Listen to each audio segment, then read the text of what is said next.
7 মাসে আইন শৃঙ্খলা পরিস্থিতি যে অবনীত হচ্ছে এবং তারই ধারাবাহিকতায় সারা দেশে নারীদের প্রতি নিপীড়ন, নির্যাতন, ধর্ষণ সহ সহিংসতার যে নিউজগুলো আমরা প্রতিনিয়ত পেয়ে যাচ্ছি, তাতে ছাত্রদল মর্মাহত, ব্যথিত, আমরা ক্ষুব্ধ হয়েছি।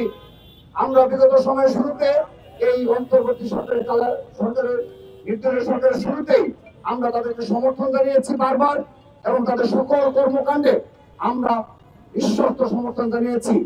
কিন্তু দেখা যাচ্ছে যত দিন যাচ্ছে তত বেশি নারীদের প্রতি অত্যাচার, নির্যাতন, ধর্ষণ, নিপীড়নের যে সংবাদগুলো আমরা পাচ্ছি, তাতে ছাত্র সমাজ শঙ্কিত, সাধারণ জনগণ শঙ্কিত হয়েছে।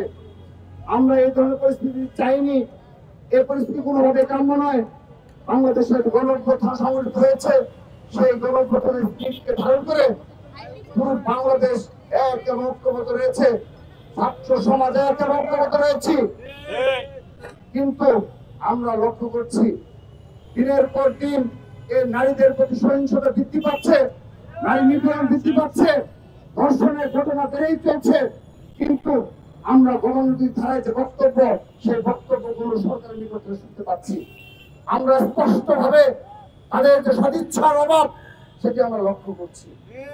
আমরা আবারও বিনীতভাবে অনুরোধ জানাচ্ছি, ইতিমধ্যে আপনারা লক্ষ্য করেছেন ঢাকা বিশ্ববিদ্যালয় সহ বাংলাদেশের সকল শিক্ষা প্রতিষ্ঠানের আমাদের বোনেরা, ভাইয়েরা রাজপথে নেমে এসেছে। তারা ক্লাস বর্জন করেছে। তারা আমার বোন আসিয়া বিচার চায়, আমার বোন আসিয়া ধর্ষণ শিকার হয়েছে, সেই ধর্ষণকারীদের অতি দ্রুত বিচার নিশ্চিত করা দাবি জানাচ্ছে। তারা বাংলাদেশ থেকে নারীদের প্রতি নিপীড়ন, সহিংসতার অবসান চাচ্ছে। আমরা বাংলাদেশ জাতীয় ছাত্রদল আমাদের এই ভাই বোনদের প্রতি সর্বাত্মকভাবে সমর্থন জানাচ্ছি। তাদের সকল কর্মসূচিতে ছাত্রদলের সকল পর্যায়ে নেতাকর্মীরা অংশগ্রহণ করছে। আমরা তাদের প্রতি সমর্থন জানাচ্ছি এবং আগামীতেও আমাদের এই বোন আসিয়ার ধর্ষণকারীদের বিচার সুনিশ্চিত না হওয়া পর্যন্ত আমাদের বোনদের সাথে, ভাইদের সাথে আমরাও রাজপথে রয়েছি এবং ছাত্রদল এককভাবে আলাদাভাবেও রাজপথে সর্বোচ্চভাবে থাকবে। সংগ্রামী উপস্থিতি, জুলাই আগস্টের পর ছাত্রদল প্রতিটি ক্যাম্পাসে শিক্ষার্থীদের অধিকার বাস্তবায়নে এবং শিক্ষার সুষ্ঠু পরিবেশ সুনিশ্চিত করলে আমরা ক্যাম্পাসগুলোতে ছাত্র রাজনীতি করে যাচ্ছি, ধৈর্য সহিষ্ণুতা পরিচয় দিয়ে যাচ্ছি এবং এই নির্দলীয় সরকারের প্রতি সত্যিকার অর্থে আমরা কোনো প্রকার কোনো কর্মসূচি ঘোষণা করিনি। তাদের কর্মকাণ্ডে ব্যাঘাত ঘটে এমন কোন কর্মসূচি ছাত্রদল আজকের দিন পর্যন্ত ঘোষণা করেনি। কিন্তু যদি এ ধরনের ঘটনা অব্যাহত থাকে, যদি নারী নিপীড়ন অব্যাহত থাকে এবং সুষ্ঠু বিচার আমরা না পাই, আমরা বলতে চাই অতি শীঘ্র ছাত্রদল আবারও রাজপথে নামতে বাধ্য। এবং সেই কর্মসূচির মাধ্যমে আমরা বিশ্বাস করি অথবা আপনাদের কাছে ব্যাঘাত করতে আপনারা আমাদের দাবি মানতে বাধ্য হবেন। আমরা সেই ধরনের পরিস্থিতি সৃষ্টি করতে চাই না। আমরা অনুরোধ জানাচ্ছি বাংলাদেশের পুরো ছাত্র সমাজের মনোভাবকে বোঝার চেষ্টা করেন। এই আসিয়ার ধর্ষণকারীদের বিচার অতি দ্রুততম সময়ে নিশ্চিত করেন। আরেকটি কথা বলে চাই, সেটি হলো আসিয়ার ঘটনাটি একটি প্রতীকী স্বরূপ আমাদের হৃদয়কে নাড়া দিয়েছে, বাংলাদেশের ছাত্র সমাজের সাধারণ জনগণের বিবেককে নাড়া দিয়েছে। কিন্তু এই আসিয়ার মতো আমাদের হাজার হাজার বোন রয়েছে যারা প্রত্যন্ত অঞ্চলে বিগত সময়ে নির্যাতনের শিকার হয়েছে, নিপীড়নের শিকার হয়েছে, কিন্তু এই সমাজ ব্যবস্থার কারণে লোকলজ্জার ভয়ে, পরিবারের ভয়ে সেই ঘটনাগুলো আলোর মুখ থেকে আমরা এ ধরনের সমাজ ব্যবস্থা বিলুপ্ত চাই। আমরা এ ধরনের সমাজ ব্যবস্থার সংশোধন চাই, যেখানে আমাদের বোনেরা কোন প্রকার অন্যায়ের শিকার হলে আইনের আশ্রয় পাবে এবং এই সমাজ তাদেরকে গ্রহণ করবে। আমরা সে ধরনের সমাজ ব্যবস্থা চাই।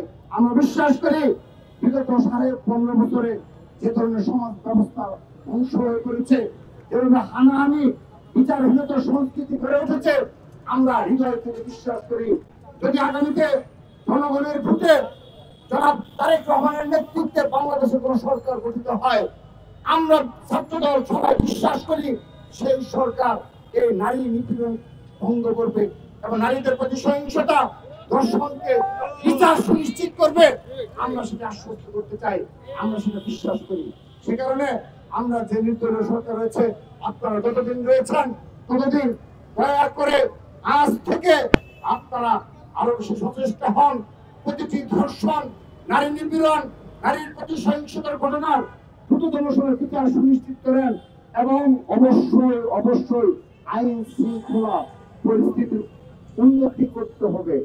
যদি আইন শৃঙ্খলা পরিস্থিতি উন্নতি করতে না পারেন, আমরা আপনাদের উপর আঙ্গুল তুলতে বাধ্য হব। আপনারা আমাদেরকে বাধ্য করবেন না। যেভাবে ছিনতাইকারীরা চারপাশে ঘোরাফেরা করছে, সন্ধ্যার পর হলেই আমাদের ঢাকা বিশ্ববিদ্যালয়ের শিক্ষক এমনকি ছাত্র দলের নেতা কর্মীরা আক্রান্ত হচ্ছে। আমাদের ভাই অপূর্বকে ছুরিকাঘাতে হত্যা করা হয়েছে। অর্থাৎ এখানে ছাত্রদল, সাধারণ শিক্ষার্থীরা, এমনকি ঢাকা বিশ্ববিদ্যালয়ের শিক্ষক সহ বাংলাদেশের সকল শ্রেণীর মানুষ ইতিমধ্যে আক্রান্ত হয়েছে এবং এই ঘটনা দিনের পর দিন বেড়েই চলেছে। সেজন্য আজকের এই মানববন্ধন থেকে আমরা স্পষ্টভাবে দাবি করছি, আপনারা আইন শৃঙ্খলা পরিস্থিতির উন্নতি করতে হবে। সোশ্যাল মিডিয়ায় নারীর প্রতি যে প্রপাগান্ডা ছড়ানো হয় এবং নারীদের প্রতি যে বিরূপ মনোভাব প্রদর্শন করে সোশ্যাল মিডিয়ায় এক ধরনের সহিংসতা তৈরি করা হয়, আমরা তারও নিন্দা জানাচ্ছি এবং তার বিচারের আওতায় নিয়ে আসার জন্য দাবি জানাচ্ছি। এবং সেই সাথে আসিয়ার ঘটনা সহ অপরাপর যতগুলো ঘটনা রয়েছে, আপনারা আইনের মধ্যে থেকে দ্রুততম সময়ে বিচার সুনিশ্চিত করবেন এবং আপনারা পারেন কিংবা আগামীতে আমাদের এই ধর্ষণের ঘটনায় যে ধরনের আমাদের পরীক্ষা নিরীক্ষা ব্যবস্থা রয়েছে তার যুগোপযোগী করতে হবে, তার উন্নতি করতে হবে সেই রেখে। এবং আমাদের দেশের যে আইন রয়েছে যে 2 বছরের 2 মাসের মধ্যে তদন্ত কাজ শেষ করা এবং 6 মাসের মধ্যে বিচার প্রক্রিয়া শেষ করা, কিন্তু আমরা অবাক হয়ে লক্ষ্য করছি এই 7 মাসে একটি ঘটনাতেও 3 মাস 2 মাসের মধ্যে তারা বিচার তদন্ত শেষ করতে পারে না, 6 মাসের মধ্যে বিচার সুনিশ্চিত করতে পারে না এবং ফাঁসিতে পড়ার কথা। সেজন্য আমরা এগুলো এই আইনের সঠিক প্রয়োগ দাবি জানাচ্ছি এবং সেই সাথে বাংলাদেশের থেকে নারী নিপীড়কদের বিরুদ্ধে, দর্শকদের বিরুদ্ধে ছাত্র দলের সকল পর্যায়ের নেতা কর্মীদের সজাগ দৃষ্টি রাখার আহ্বান জানিয়ে এবং তাদেরকে আইন শৃঙ্খলা রক্ষাকারী বাহিনীর সতর্কতার আহ্বান জানিয়ে